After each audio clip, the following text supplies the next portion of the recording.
réalité, une triple constante caractérise pratiquement toutes les entreprises en difficulté que j'ai rencontrées.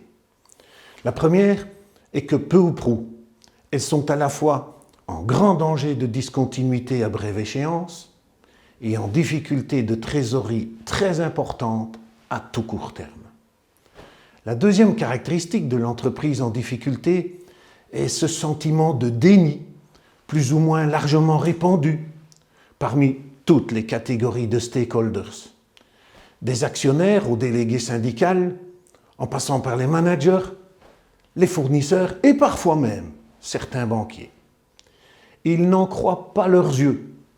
Ils ne peuvent tout simplement pas imaginer, enfin je veux dire, ils ne veulent pas imaginer que leur entreprise soit réellement menacée. Dans tous les cas, le déni fait rapidement place à la panique et un type de panic management bien précis, bien connu, qui au lieu de combattre la crise, l'amplifie par des décisions outrancières, de véritables coups de barre pour changer de cap sans préparation et sans aucune stratégie. La troisième caractéristique se révèle être une réelle cause d'aggravation de la crise. Les actionnaires, le conseil d'administration, le management sont tellement obnubilés par les difficultés pour tenter de les résoudre toutes affaires cessantes, obnubilés au point qu'ils en oublient tout simplement de piloter l'entreprise au quotidien.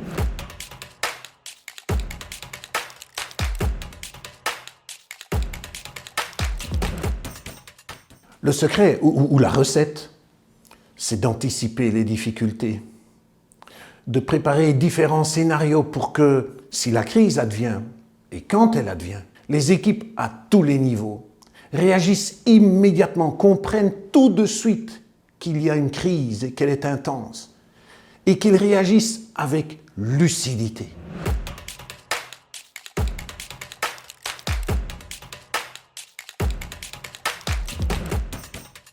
Ah non, pas du tout.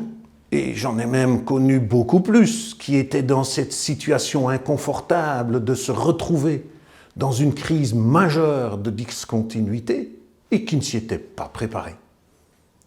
Au prix d'énormes efforts et parfois de plus importants sacrifices encore, ils se sont sortis des difficultés.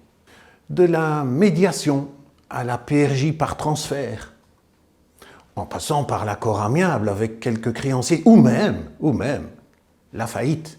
Tous les textes légaux sur l'insolvabilité favorisent le fresh restart, cette renaissance du débiteur malheureux et de bonne foi.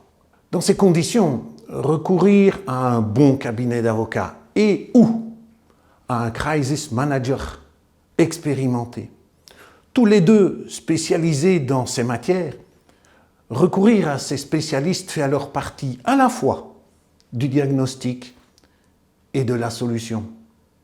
L'avocat et ou le crisis manager aideront le débiteur en difficulté à rechercher et puis à mettre en œuvre le chemin critique idoine pour tenter de recouvrer une pérennité et une solvabilité durable. Et j'ai bien dit durable.